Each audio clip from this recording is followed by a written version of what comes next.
So I'm trying something new this morning to try and break this stone up. I bought a set of these feathers and wedges after we had the ordeal last time of taking up all the bedrock inside the house, and I've seen these used before to break up enormous stones. So I thought I'll buy some and use them next time I need to break some stone, and that time is now. So if you've never seen these in action, the way they work is that you drill some holes in a line in your stone. You then take this, you put your feathers into the hole with the wedge in the top, like so, and then you basically hammer on this. As you hammer down, it's obviously widening these, and you evenly do it across all the ones that are in each of the holes, and in theory it should then split the stone. And I've got quite a few of them to split because they are blocking our new French drain. If you missed last week's video, you're probably wondering why we're having to make a second French drain. Well, that's because it turns out that we messed up the first one and we got it wrong. So last week I emptied that one of all of the gravel, the pipe, filled it back in, and now we're doing this new French drain in a new location further away from the building. Now, neither of us are particularly happy about having to do this, but it's necessary, and it also gave me a good excuse to finally have a go on the backhoe. Now, I've seen these little things break gigantic boulders. However, it's always been when the rock is above ground. I've never seen them used when it's in ground and it's got pressure all around it. So I'll be honest, I'm not sure if this is going to work for me or not, but let's give it a whirl and hope for the best.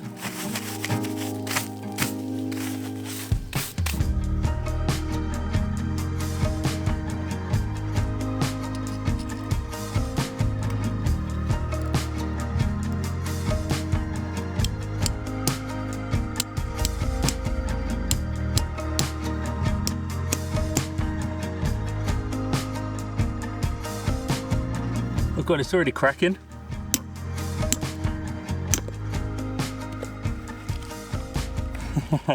Oh no.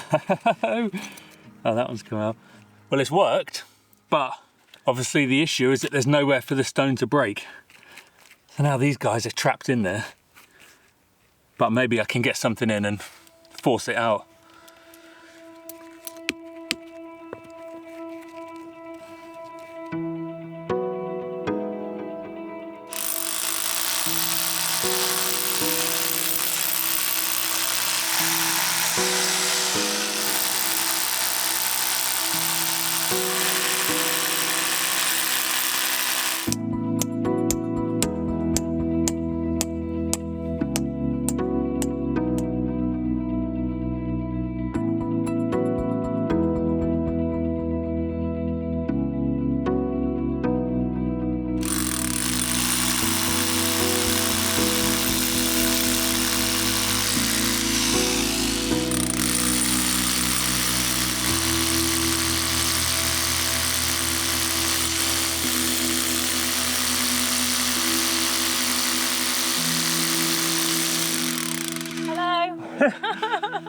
Hello.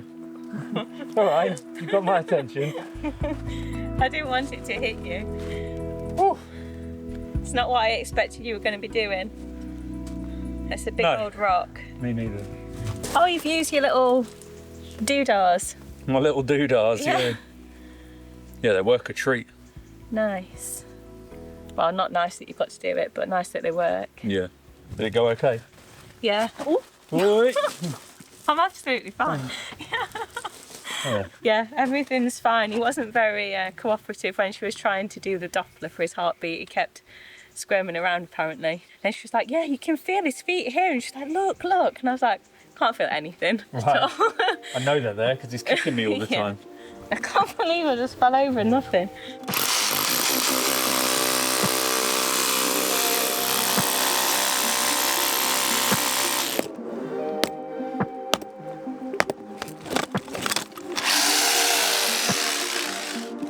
Oh, come on. Yes. Wowza.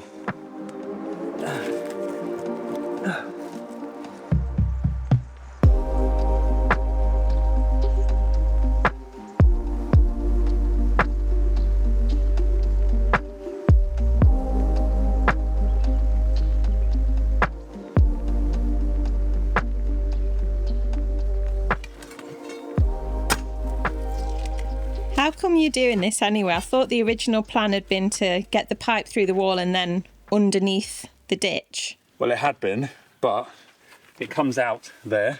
Okay. World's most heavy duty pointer. Obviously straight across is to this. Yeah.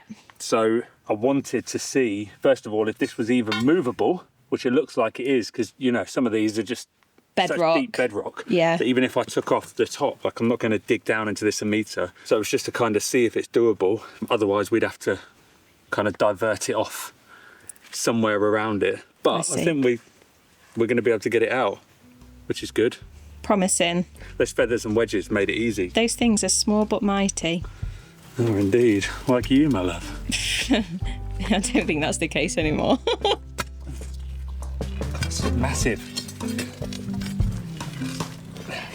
Oh, yeah. Oh. Good thing as well about taking all these out. So much stone come up that we can use for building the veranda surround. Yeah, perfect. Because we were Heavy. getting a little bit low on sort of nice, bigger stones, weren't we? Yeah. Oh my god. Oof.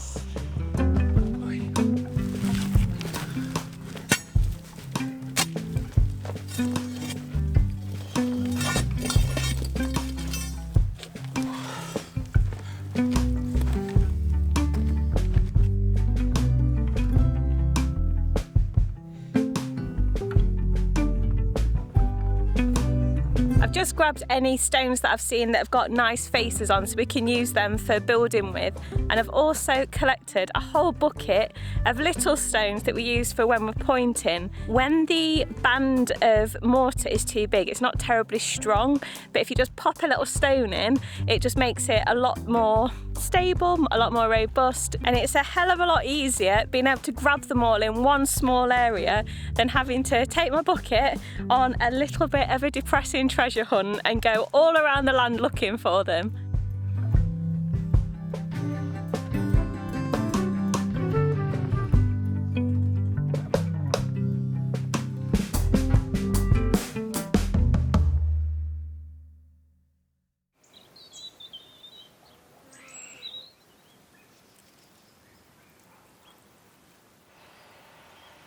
You might be able to hear him. Ricky is out the back again with his SDS trying to break down the last big stone. I think it's the last one anyway, but it turned out to be an absolute monster. So it's taken him a bit longer than anticipated. There's just so many projects at the moment on this build where I'm kind of, I don't want to say quite redundant, but somewhat redundant. I'm not able to help. But one thing I can do is pointing. So I've now taken this into my jurisdiction. So any opportunity, I'm going to be hard at it while I still can.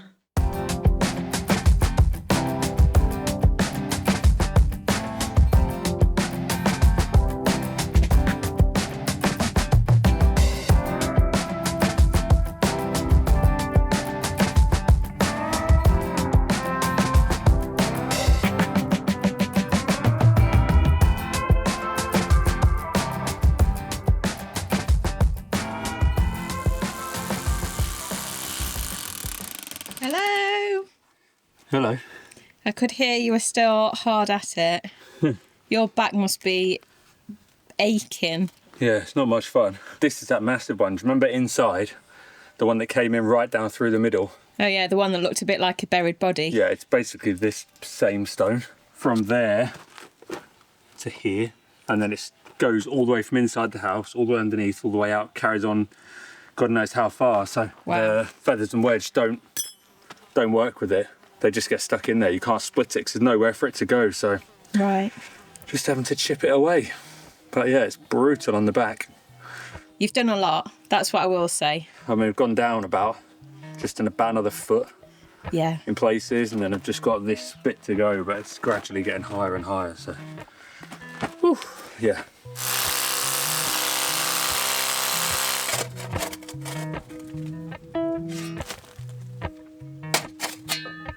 So this week's video is sponsored by Blue Yeti. We absolutely love their power banks. We actually have a big one that we use in the tiny house and it effectively powers every single thing we do in there. But this week I want to tell you about this one. It's small but mighty. It's the Elite 100. This is the V2 model, so the version 2. So I've been using this the last couple of days to power the SDS drill whilst I'm in the trench, and I just love how convenient and portable this unit is. It weighs just 25 pounds, so about 11.5 kilos, and it's so easy to just carry this in one hand, carry my tool in the other, and just take it to wherever I need to work. Now, even though this is compact, it's still really powerful. These two AC outlets can handle 1800 watts. They can actually go up to 2700 watts with the power lifting feature enabled. So this little unit can handle pretty much all power hungry appliances and power tools. You've got 4 different USB ports as well as an impressive 1024 watt hour battery.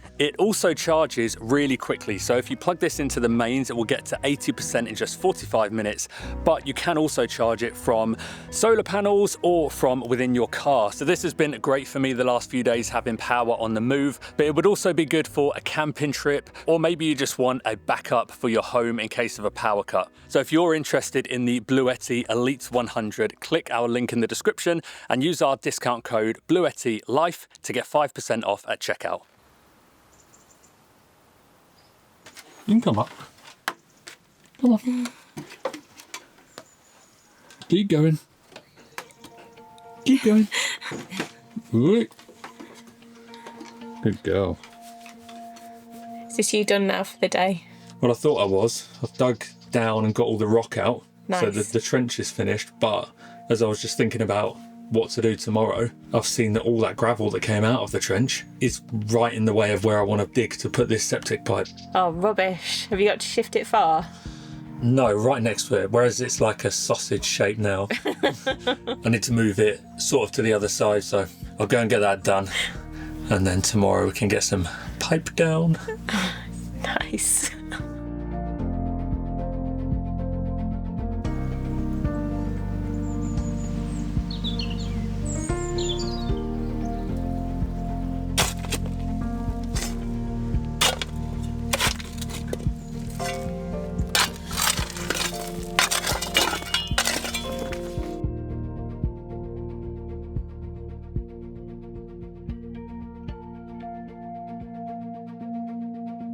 We've been busy bees this morning. I've been digging out the trench for the toilet waste pipe to pass underneath the French drain. And whilst I've been doing that, Victoria's been back inside doing more pointing upstairs. She's making really good progress in there. I cannot wait for this job to be over.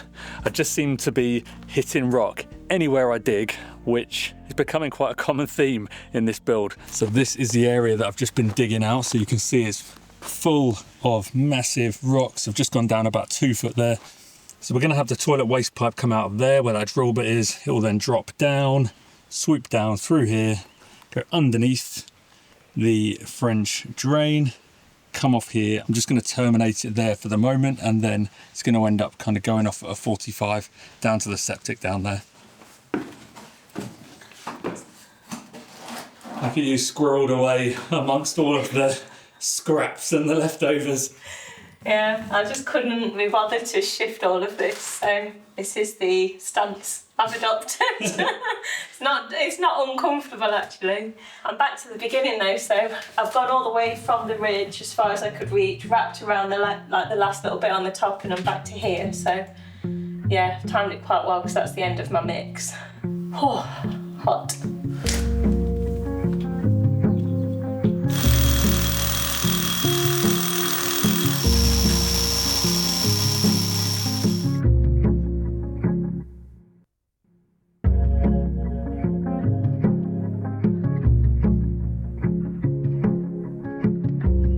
So this isn't really going to plan or turning out the way that I thought it would.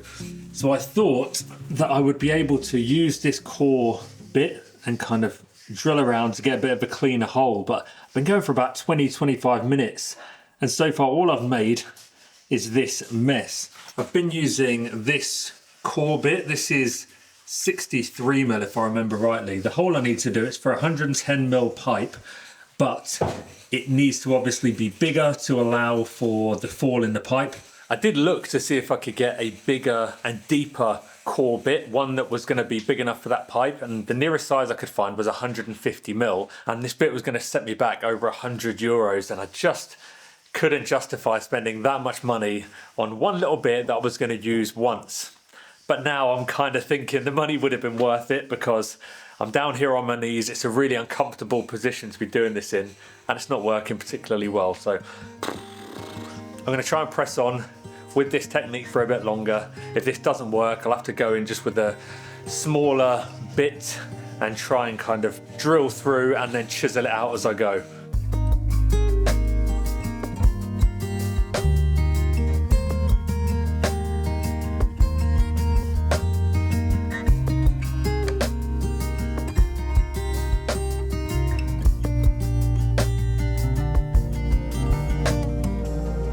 I can't believe that I've caught you slacking on the job. I'm having to let the drill, cool off a bit, because it's really being overworked. It's smelling quite chemically, burning. Taking forever. Yeah. All I can say is you have more than earned the first go on this toilet. Never has a go on a toilet been so hard work. Yeah. A while until then, my dear. I need to get a pipe through the wall first.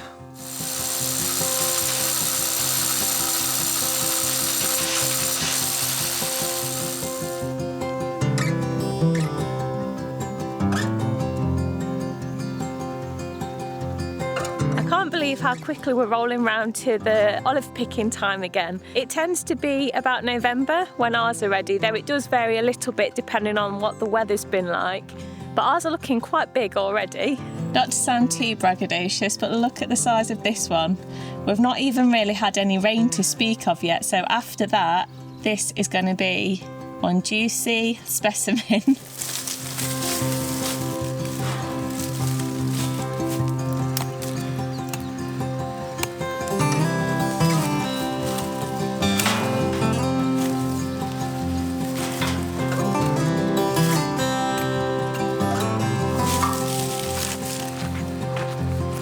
Yeah, olive trees are pretty much self-sufficient, so I can't really take any credit if we have a particularly good harvest one year. All you need to do really is pick the olives, obviously, give them a prune afterwards, and then trim off any suckers that it's got. So that's what I'm doing now, just getting rid of all this extra growth around the bottom. Obviously it neatens the tree up, but it also means that all the energy goes up and to where it's needed. But I'm only making a start on this job because we've got about 90 olive trees and I don't want to be tipped upside down for that long.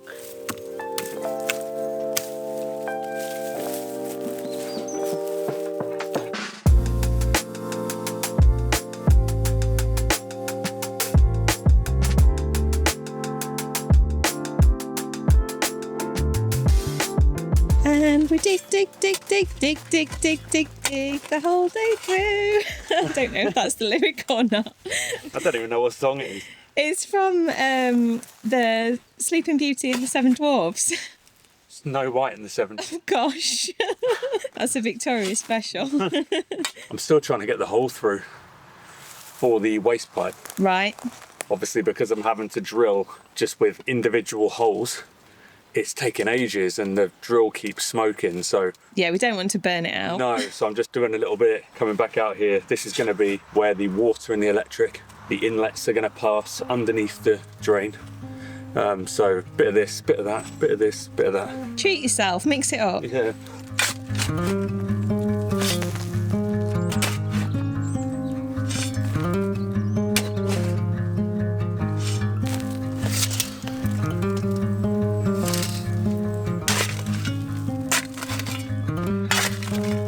Just having to make this trench as it comes into the house a little bit wider because we need about 20 centimetres clearance between the water and the electric.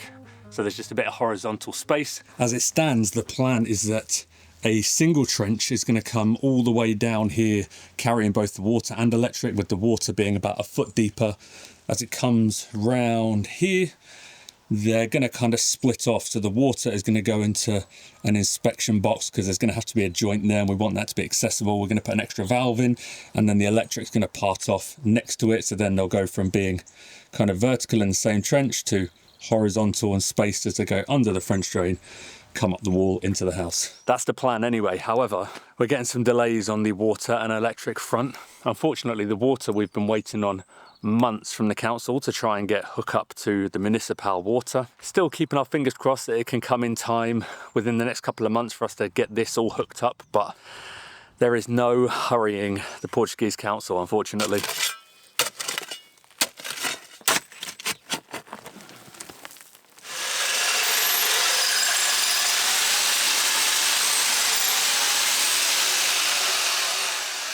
So progress on this hole has been slow but steady, and I'm almost there. So you can see there now I've got a kind of Swiss cheese hole. All of these go all the way through to the outside. So now I'm thinking the easiest thing to do is just to get a chisel.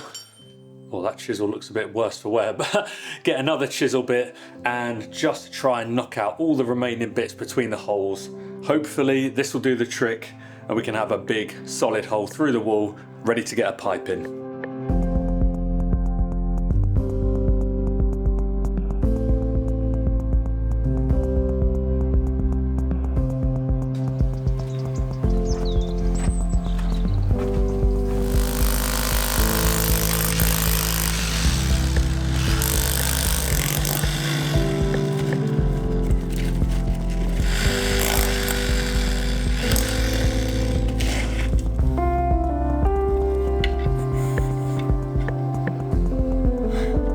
Finally, something has gone to plan. I'm just going to neaten this up a little bit because there's still a few kind of jaggedy bits inside and we want it to be as smooth as possible, because then I can start getting the pipe through and getting that set at the right fall and in the right place.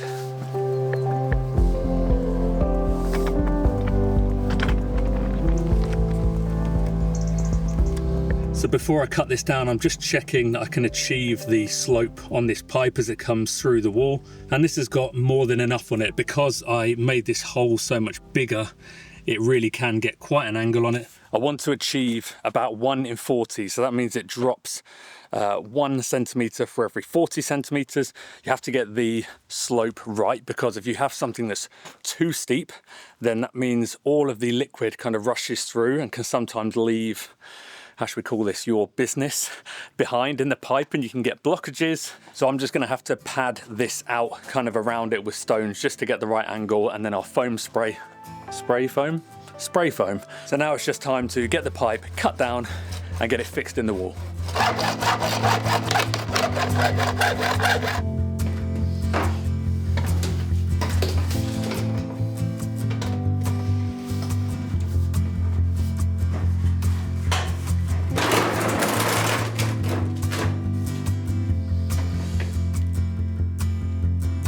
Don't worry, Nelly the elephant here is not staying. This just seemed like the easiest way for me to prop this up and get the right fall and it just be kind of secure in place. So obviously this pipe does not need to be this long. Once all the spray foam's hardened inside and the pipe is secure by itself, I will hacksaw it back to just in front of the wall, ready for when the toilet gets attached.